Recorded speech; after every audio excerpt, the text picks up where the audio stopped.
You can stay there if you want. Hi. I just want to say that I am very grateful to everyone who has been organizing this and everyone who has been organizing strikes everywhere, and just show my gratitude. And this is an amazing summit, so thank you for that. I don't really have anything more to say. I have spoken so much before, so.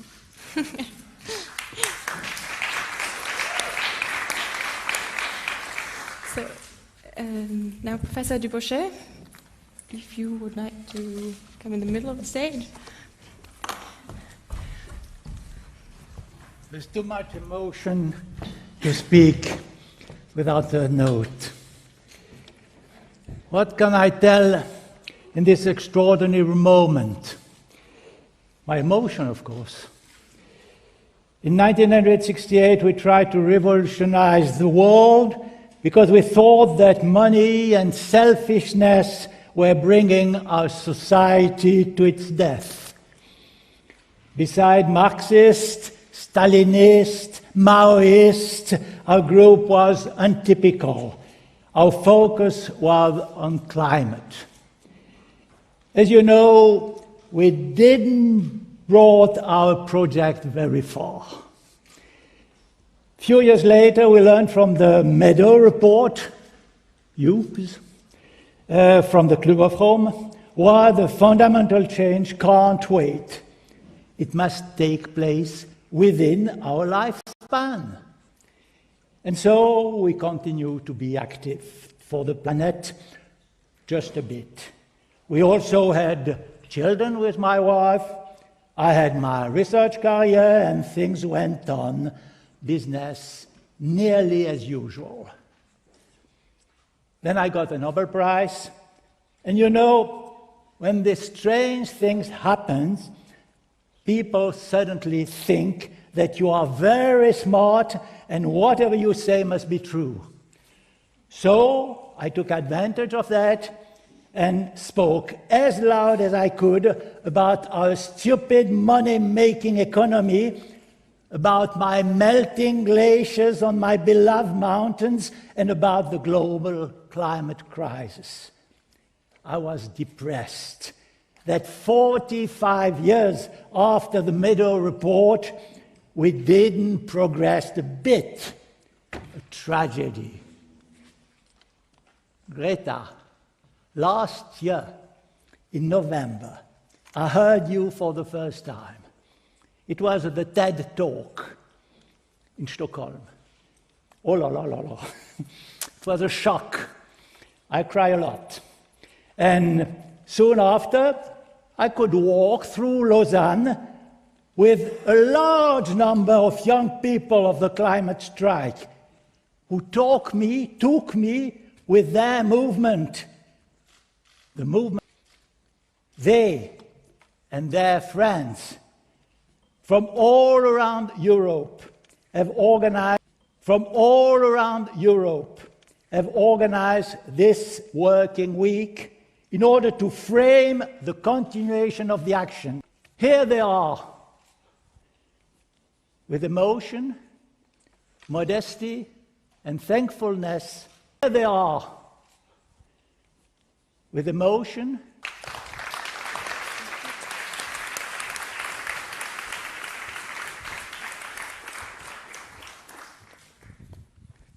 So we now hear Professor von Weizsäcker.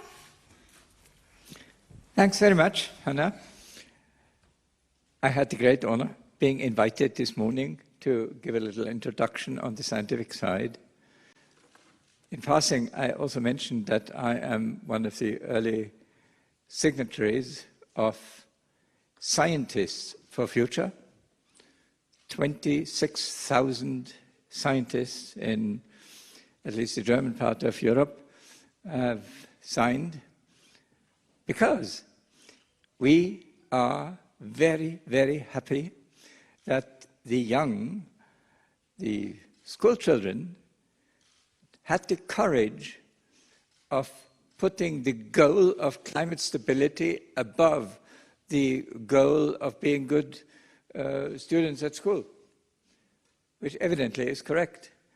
And we scientists were so unbelievably grateful for this popular support by the new generation. Now, in terms of substance, what I said is essentially three things. One, some 90% of the global warming takes place in the oceans, 10% in the atmosphere.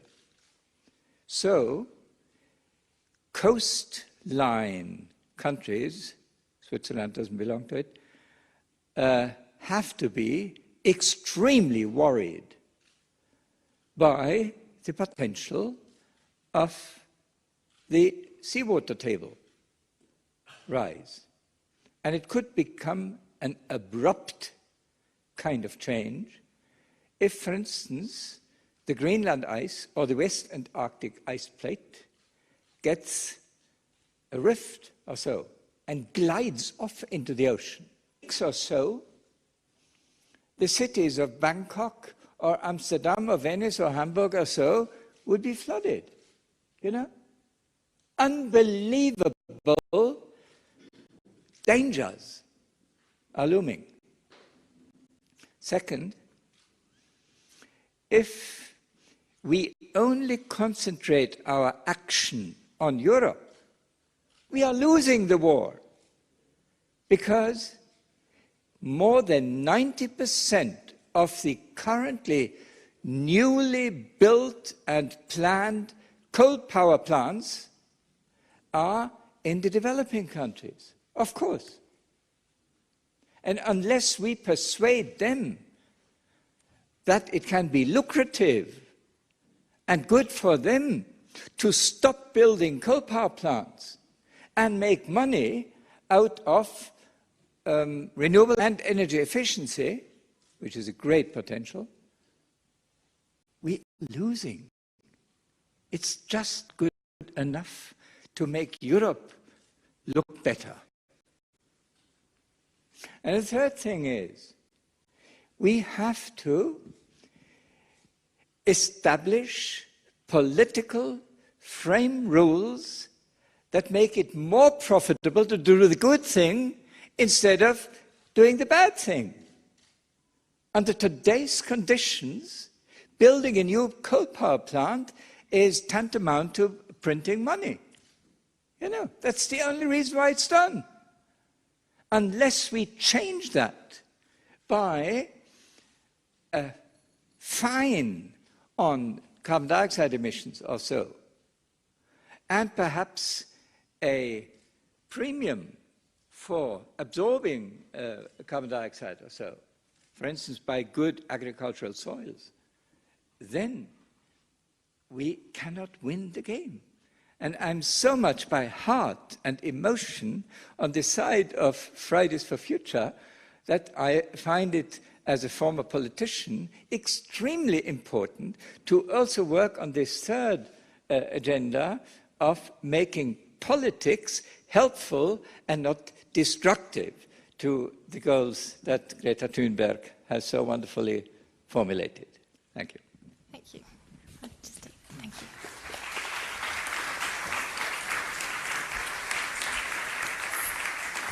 So we already heard two of our participants. As I said before, we are lots of different participants from different countries, coming for different reasons.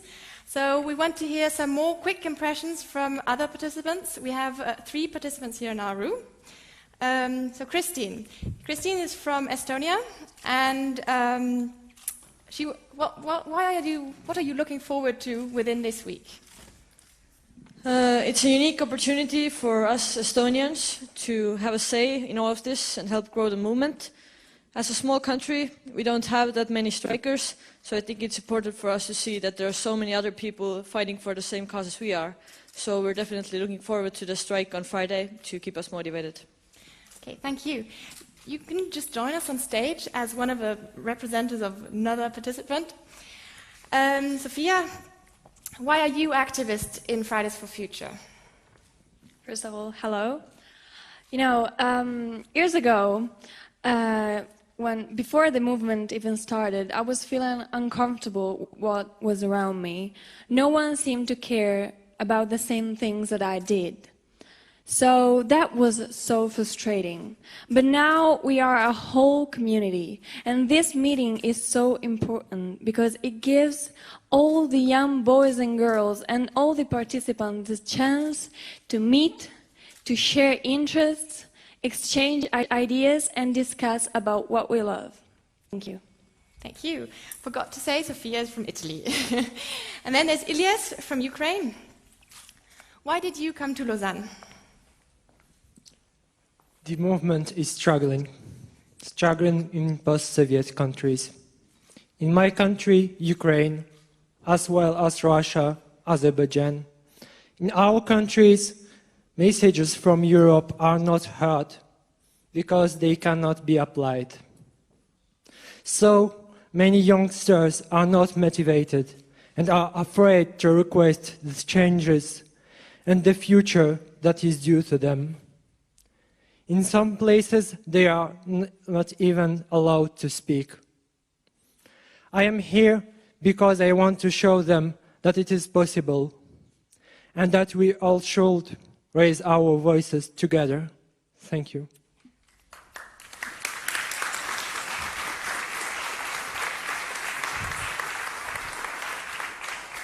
So, thank you very much for everybody and everything that has been said. We have now 10 minutes for questions concerning this week, and afterwards there will be 30 minutes of free questions and answers. So please start with your questions concerning the summit now and keep all the other questions for later.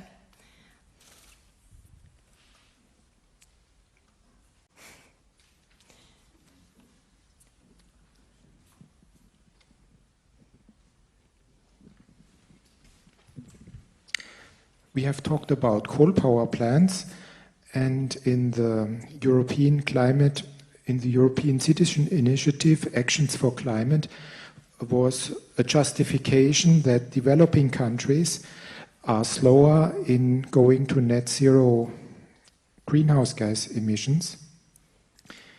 And this means I have the impression that the initiative presented here is accepting this with their word climate justice.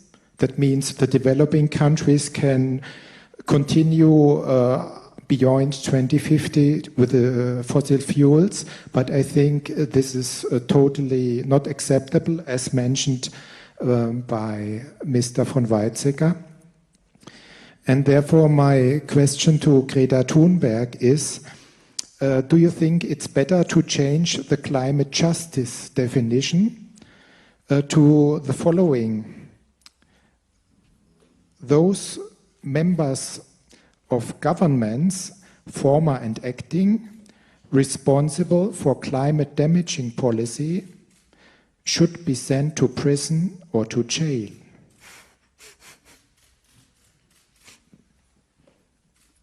Well, first I want to say that I have nothing to do with the European Citizen Initiative. So just so I don't, because someone in this movement says something doesn't mean I stand behind it. Just so you all know. I mean, was the question if those who are polluting should be jailed or the politicians? That is not up for me to say.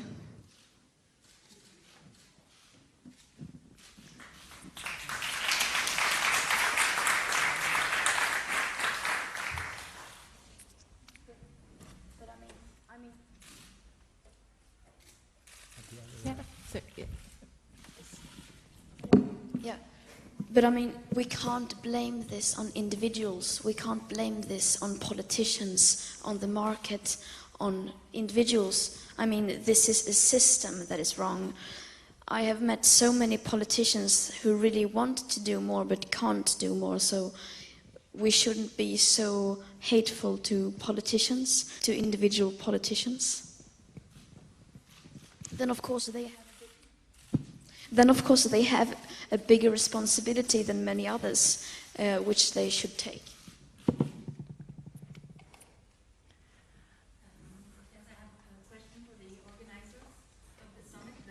the young people. Are you planning on delivering also a concrete program initiative at the end of the week, or what is in plan? Look here. So during the week we will, it's the first time that we meet in person, so we are coming from very different countries. So at the end of the week we will know how do we move on. So there is already the strike coming in for the 20th and 27th of September. So that's a date for sure. And then we will see what we want to do and how do we want to develop in the future. So that's something we will discuss, yeah. There's a question back there. Okay, first here. We've been talking. Hello. We've been talking about the way to get out of the problem of climate. Now, there is something that is in most of the minds of people is about decreasing economy. Do you think that there is a way and how we would do that? Decreasing economy. Is there someone who can answer about that? Yes? Maybe you want to, I don't know, who wants to answer? Decreasing economy may be necessary, but extremely unpopular, so it's not going to happen. So my first sort of activism has been to decouple economic well-being from destroying nature. And this is possible.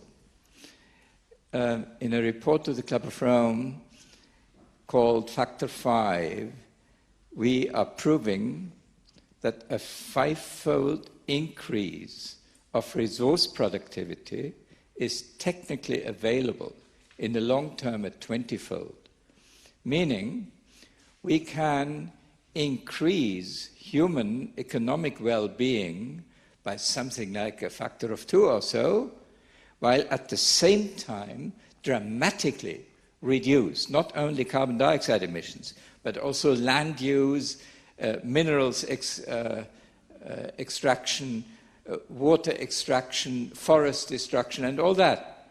So this decoupling strategy comes first. But if population increases worldwide, furthermore, then comes a point where decoupling will not be powerful enough. And then comes your question, what is left? What is left? And the answer must be become more modest. It's extreme but unavoidable. Okay, are there some other questions concerning this week's summit? There's one here. Is it? Hello? My question is for Greta and as well as the two guests.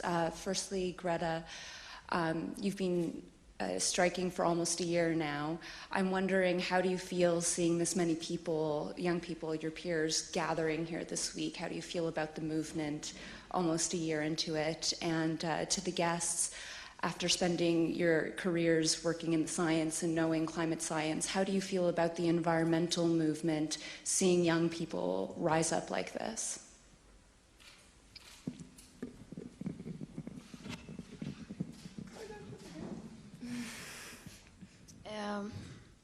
As everyone have been saying, it is incredible to see these many people from so many different countries, and to just walk around and seeing these people is so, yeah, it feels amazing to be here.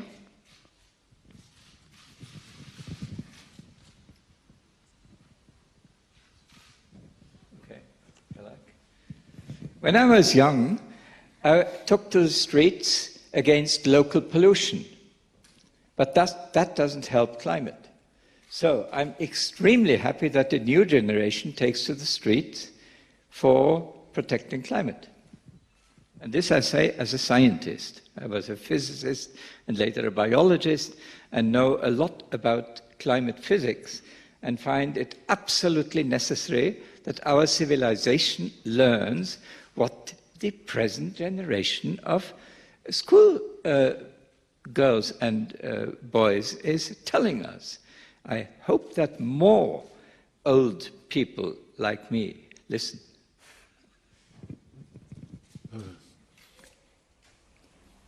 We could think about what shall we do today? Or can we do this or that? And we are going to decide that in the Conseil communal de Morges. But that's not the way. We know, you tell us, and we know exactly where we have to go. Out of carbon as soon as possible. Now, there is a bunch of journalists here. You are not neutral person. You are people who help to inform the people, and it is not my knowledge to know how we go there. It's collective intelligence, and you are important to produce this collective intelligence. And she put a lot of strength on this movement. Now you continue.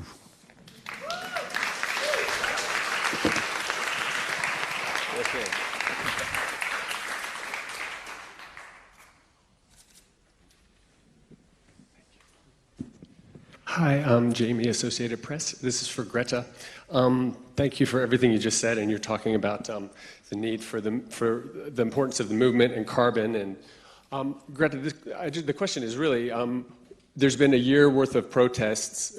Where do you see things going now? What kind of concrete action do you want to see? And particularly with regard to the IPCC, which is meeting in Geneva this week, if you just tell us what your ambitions are. Thank you.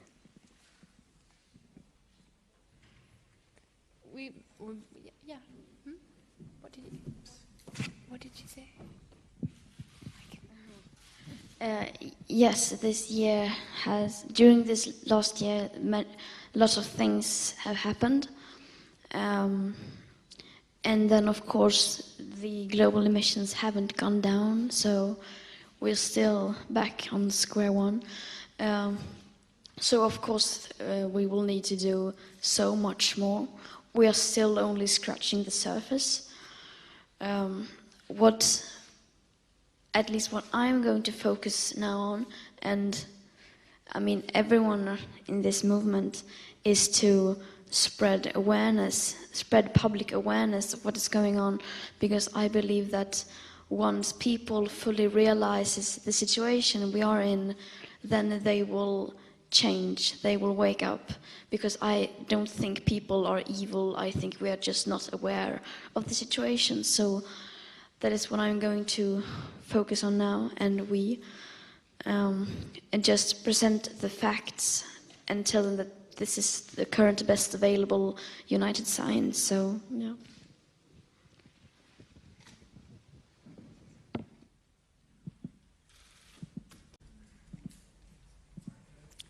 Right. Just about IPCC, could you say anything about the meeting this week?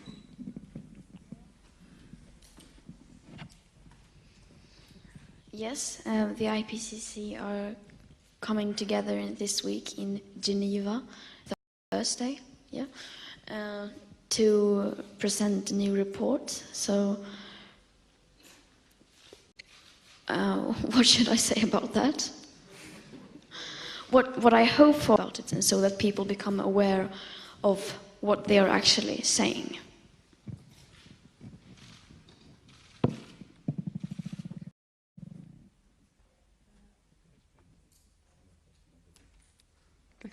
Hi, I just had a question with the political, as you said, politicians sometimes cannot change the problem, and we know in Switzerland it takes usually a lot of time.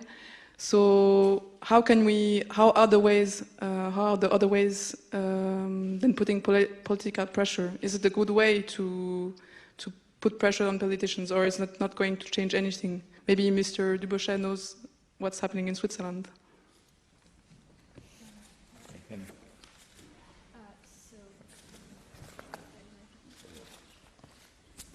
Yeah. So with some other people, we've been meeting the Minister of Environment, Simneta Samaruga, and we can really see that, yeah, the Swiss system is long. Bringing the youth into the streets really put pressure on them, and they see that we really care and we are really there to push the message forward. Then the way, to bring the awareness to the whole population means that then the population can also do something. And yeah. But is there other ways than just putting pressure on politicians? If it does not work, how are you going to change the system then?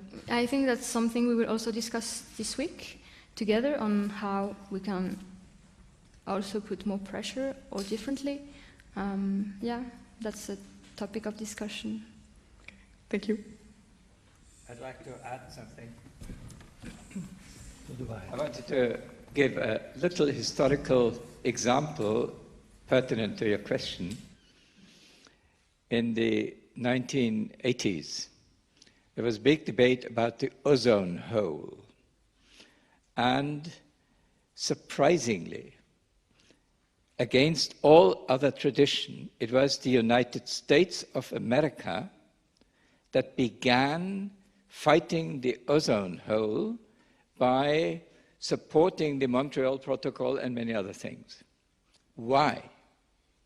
The reason was that DuPont, a big chemical company, had invented substitutes to the fluorocarbon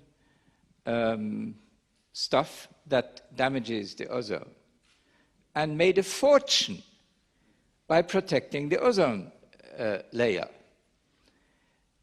They even persuaded Ronald Reagan, at the time president of the US, who was not an environmentalist, to put it mildly, to push for the Montreal Protocol, etc. So the message is, in addition to what you rightly said, create alliances in the business community that would simply make money out of doing the right thing. And I believe our imagination has to work into the business community as well as into the policy community. So putting the blame only on the policy is wrong, as has been said by Greta and others. We have to become more creative in finding alliances that will win and not lose. One level. In 2.5 months, we have election in Switzerland for our federal parliament. Other level. It's so easy to eat less meat. It's so easy to replace our energy production by solar energy. That's going in your direction. The method are not the problem. The problem is moving, and election could help a lot.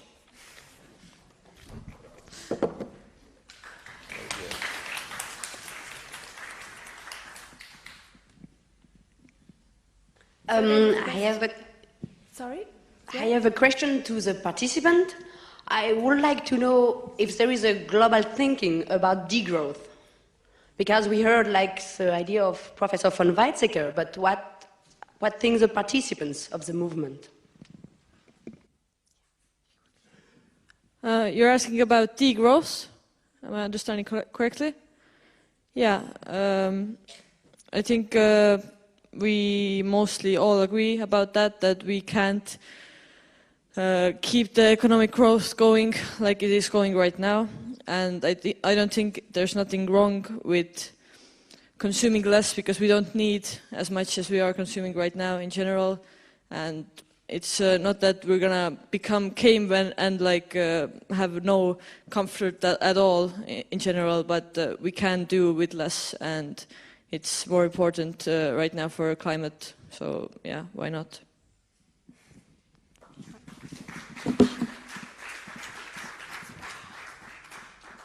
Hi, Fabienne from Blick and Sonntagsblick in Zurich. My question is to Greta. This morning, I'm here. Hi. This morning, the junior organization of the Populistic Party in Switzerland released a press release, the Junge SVP, and they called you, your movement, and your requirements highly dangerous. What would you like to answer? Yeah, I am very dangerous. But I think, I mean, people say that all the time to this movement, and I mean the whole climate movement, because, I mean, we are having an impact. That is why they feel like they must try to silence us and to create confusion. So I think that is in some ways a good sign. It proves that we are actually making a difference, that people feel threatened by us in a way. I mean, all we are doing is communicating and acting on the science, and I don't understand what is so dangerous with that. Thank you very much.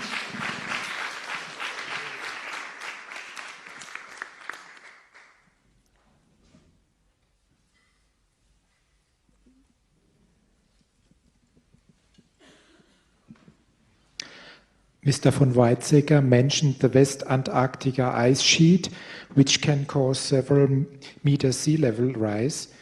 In 2013, this was already known, and the IPCC, when presenting the last assessment report here in Switzerland, was talking about millimeter sea level rise.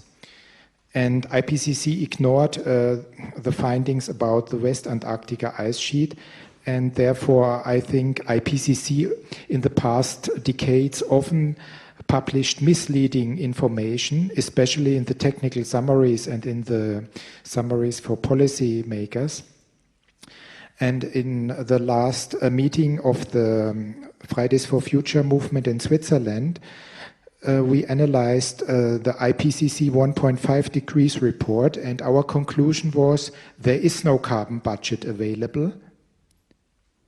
And my question is to Greta Thunberg, do you think there is a carbon budget, or do you think the carbon budget is already zero?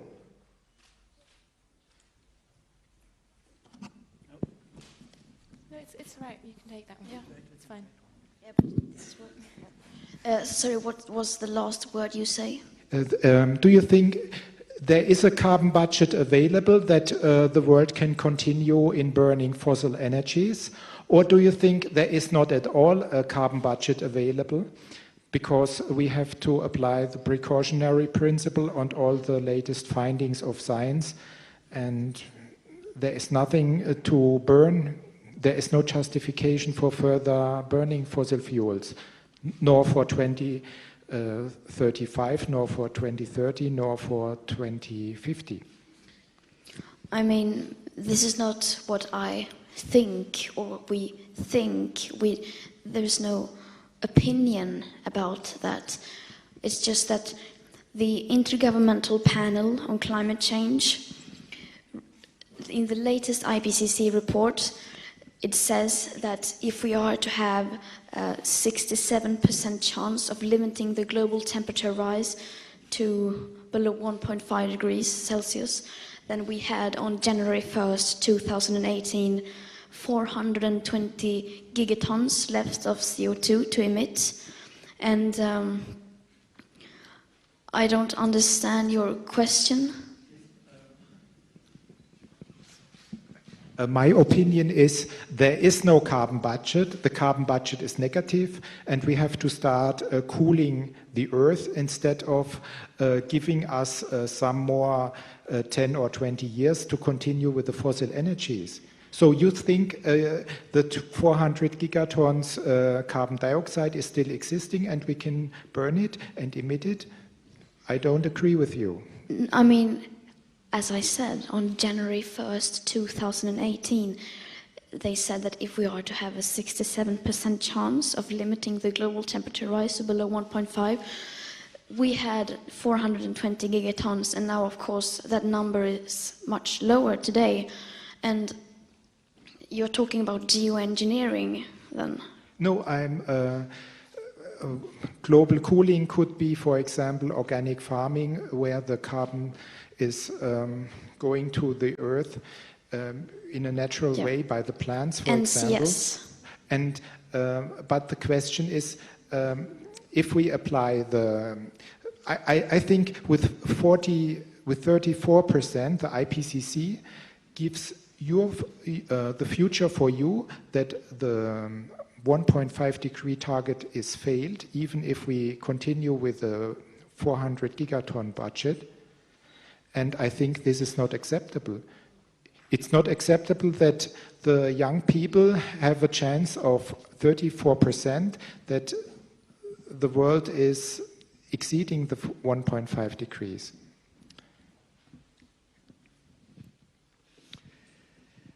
One thing is about the IPCC. When it was founded in the late 1980s, it was the United States of America that formulated the mandate in a way that non-linear events must not be addressed, meaning West Antarctica. They are not allowed to work on non-linear phenomena. This is in their mandate. So I would not blame the individuals, but of course, like you, Schellenhuber and others, say we have to address the tipping points, the nonlinear things. And then it is absolutely legitimate to believe, as you do, that there is no budget left if we take the precautionary principle serious. However, what Greta said essentially is cautious. If we have a chance of stabilizing climate not at 1.5 degrees but at 2 degrees, it is a lot better than let it run into 3 degrees, 4 degrees, 5 degrees. So, making a political mechanism working that stops the current trend and doing what is possible with parties like the Schweizerische Volkspartei and the relevant people in Britain, in the US, in Germany, in Poland, etc., they are part of the electorate. And they make it almost impossible to do the right thing. So there are different roles. There is your role of taking the precautionary principle really serious. And there is another role of politicians doing the best possible and silencing some of the bad, stupid liars. In the morning I showed a picture of people prefer reassuring lies over an inconvenient truth. This is part of the political fact which we have to address if we pragmatically come up with something better than catastrophe. I'm not defending the 2 degrees target, but I say if we have a budget left, then we can establish a mechanism making it profitable in developing countries to stop new coal power plants. If we have no budget left, we can't. That is the dilemma. My main message is that your question addresses a very inconvenient dilemma. And I side with you in taking the precautionary principle serious, but in the other half of my soul, I say, well, if we have a chance of doing something to stop the avalanche at a later stage, it's better than just sitting back and despair.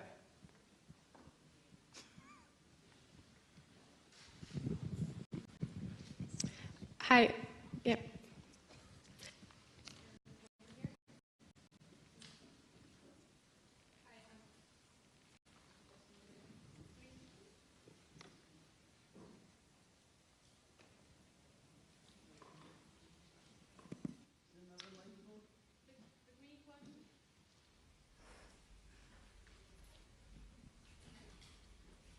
But it should.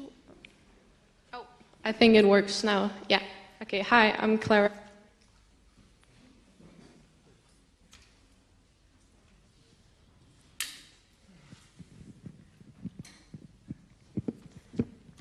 Sorry, technical problem. Okay. Hi, Claire Pripp, WWF. You don't have to do anything with the microphone. Just leave it as it is. It's already on.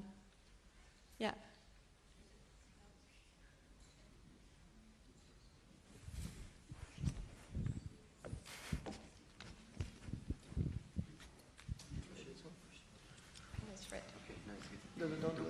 Okay, I think it goes through. Yes, Clara Pripp, WWF Germany. I also have a question for you, Greta. So we have the Paris Agreement for climate change, but do you think that we would need a similar agreement for nature? And is that something that Fridays for Future will help push for?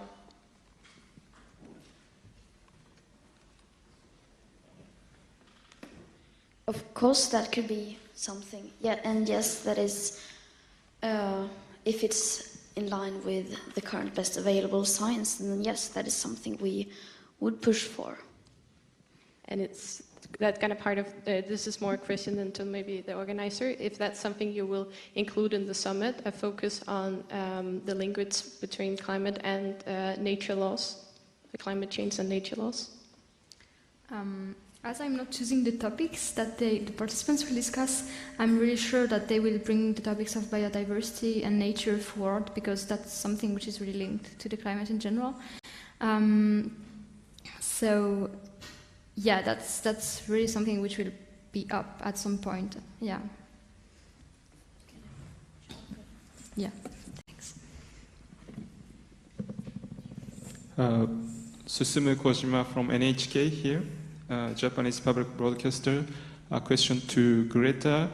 I understand you have been invited for UN Climate Summit in September, and you are traveling by boat. Hope you have a good trip.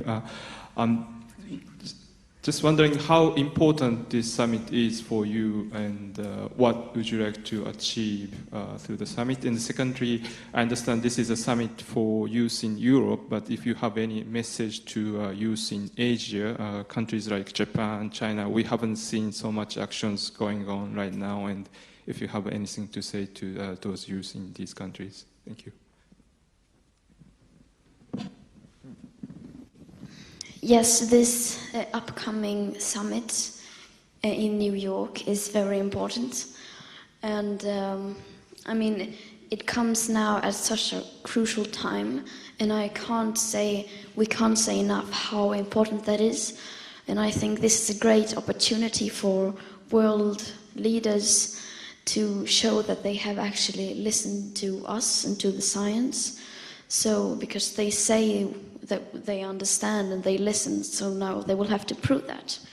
And my message to the young people in Asia, Japan, China is, I mean, there haven't been many strikes there, but there have been some strikes.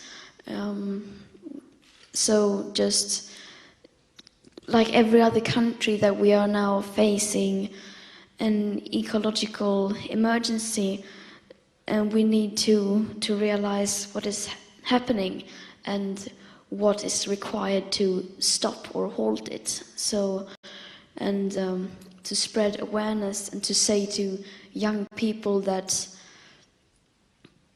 we can't accept this anymore, and we need to hold the older generations accountable for this. And I mean, it is our future, so, and since it's such a global problem, it's so important that we have people from all around the world. My question is also for Greta. I'm here. You are here as a participant and not as a guest or lecturer, and yet you are on this stage and you are asked some very difficult and complex questions, even though there's a Nobel Prize winner just beside you. So how do you see your role in this movement? Do you seek to be, like, to give guidance or be an example for people who want to change the behavior, or how do you handle this role? I mean, I am not a leader or some kind of figure to follow. I'm just a participant of this movement. Since this is such a movement, this is not an organization, we don't have titles and structures like that.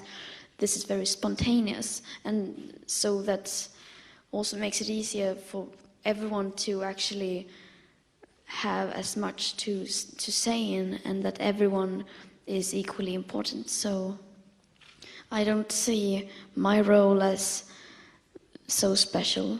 It's just that I am often invited to speak on behalf of this movement, and that is, of course, in many cases wrong, that I can't speak for this whole movement. I can only speak for myself, so, yeah.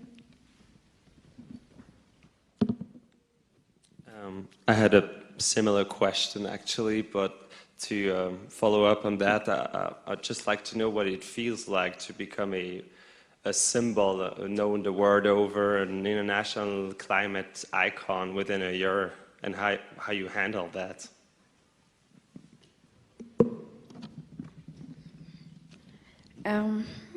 Yeah, these last months have been very strange. I could not have. I mean, it's all happened so fast, and it's still so hard to take in everything that's happened. You need to pinch yourself sometimes, but of course it's a lot of responsibility, a responsibility that I and this movement shouldn't have.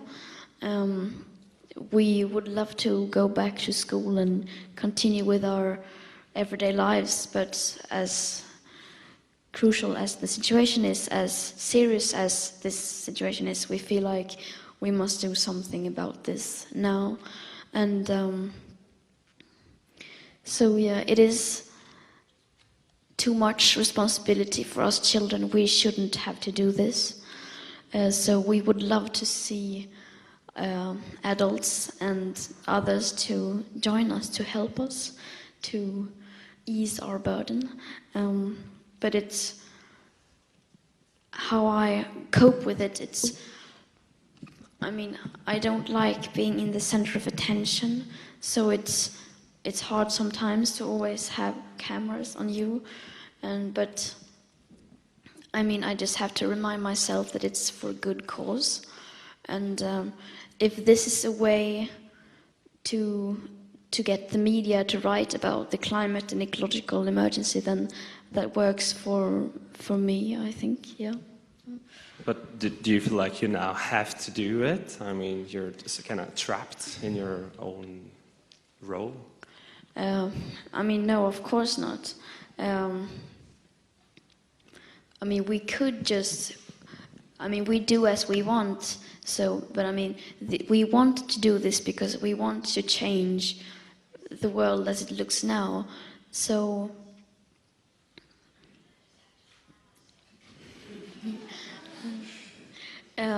Where was I? Where was I? Yeah. I mean, we've put ourselves in this situation and no one is forcing us to do it, but I mean, we feel like we have to because we know what is at risk. We know that our future is at risk, so we want to do everything we can to stop that. Hello, I'm Francesca, an activist. I'm here. Sorry. I'm an activist from Italy, and I would like a question to the activist on the stage. It's a question that I'm asking also to myself, so I hope that you have an answer, and I think could be useful for the media to know too. Where do we find the energy, the courage, and the power to do what we are doing? Because it's a lot of energy, and I'm so proud of us, of our work, but sometimes it's useful to know from other activists where is from your energy. Thank you.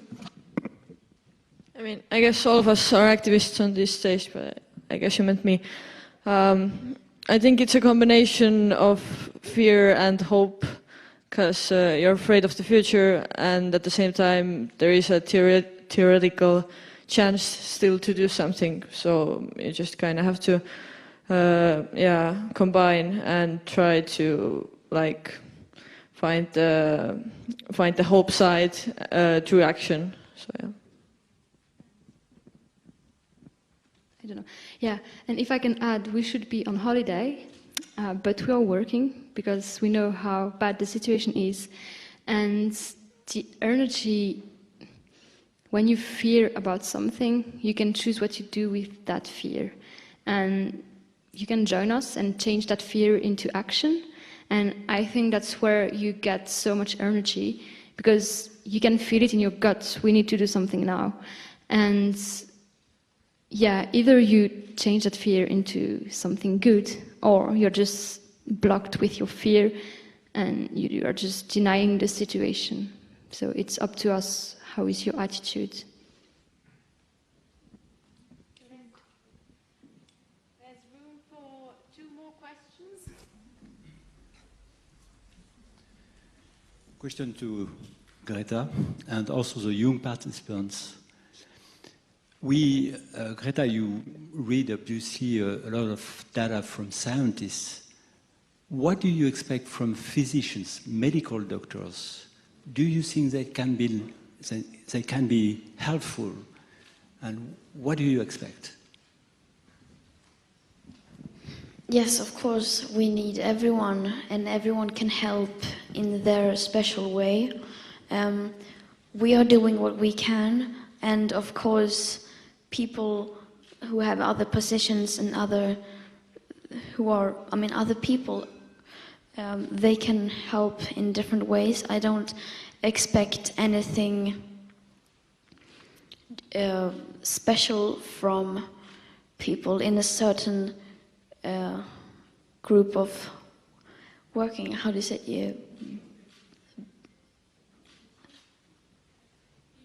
Field, yes, sorry, in a special field, but the bigger your platform and your impact, of course, the bigger your responsibility. So, it's not just because you have a certain job you should do something. It's depending on your position, how much power you have to change things, and how big of a platform you have.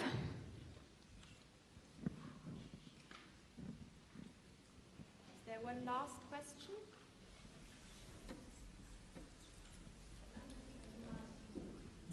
I have a lot of questions, but I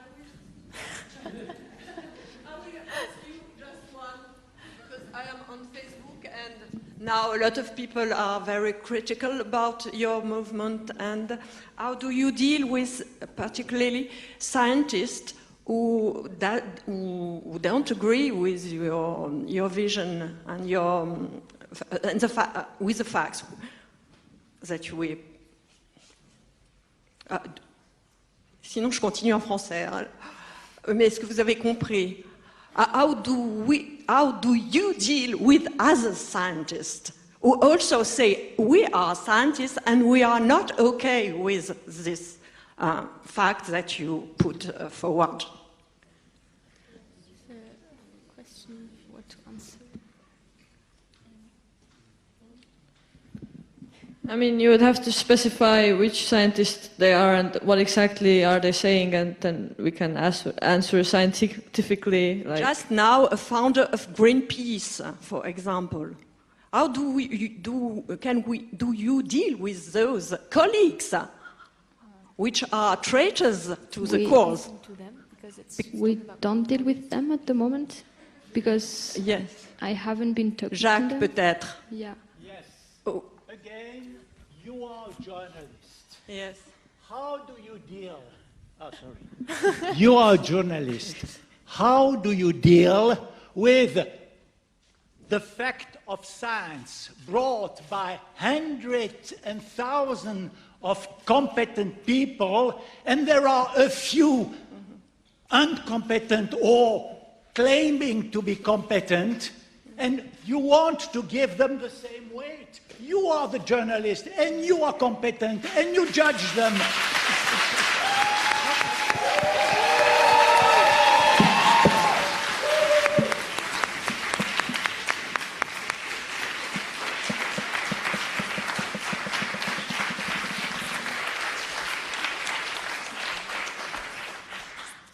So thank you very much.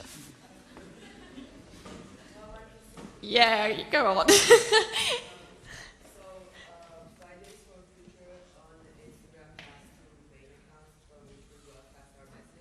Can you pass him a microphone, please?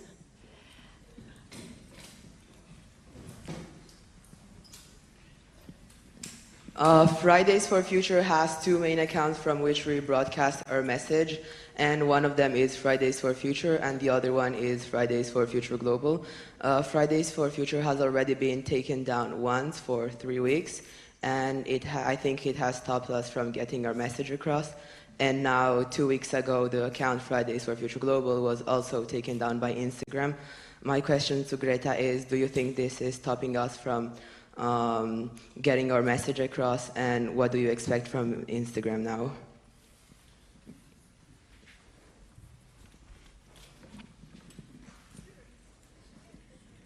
I'm not very involved in that.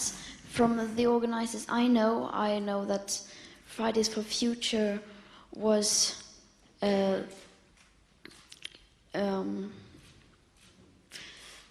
sorry, my brain is not working correctly.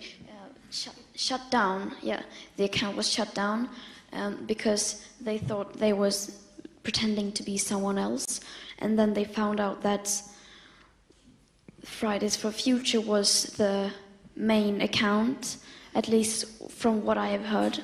So, I mean, those who I know have the Fridays for Future account, not the Fridays for Future Global account, but I don't really don't trust me too much because I've only heard one side of the story, so. And what do you expect from Instagram to do now, because maybe it's stopping us from getting our message across?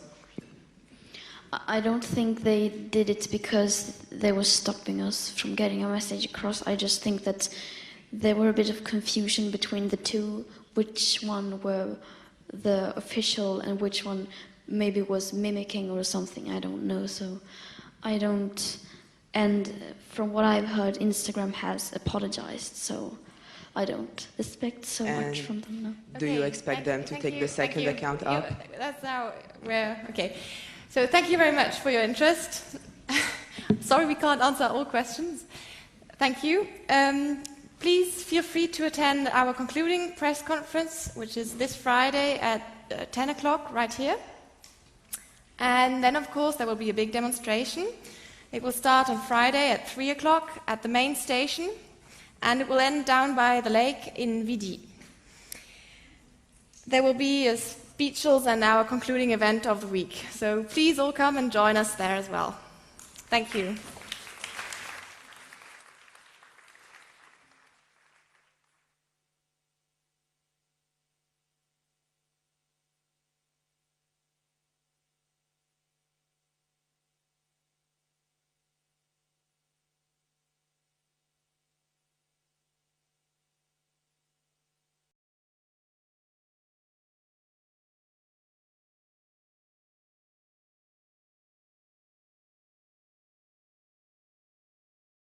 Secondary audio circuit.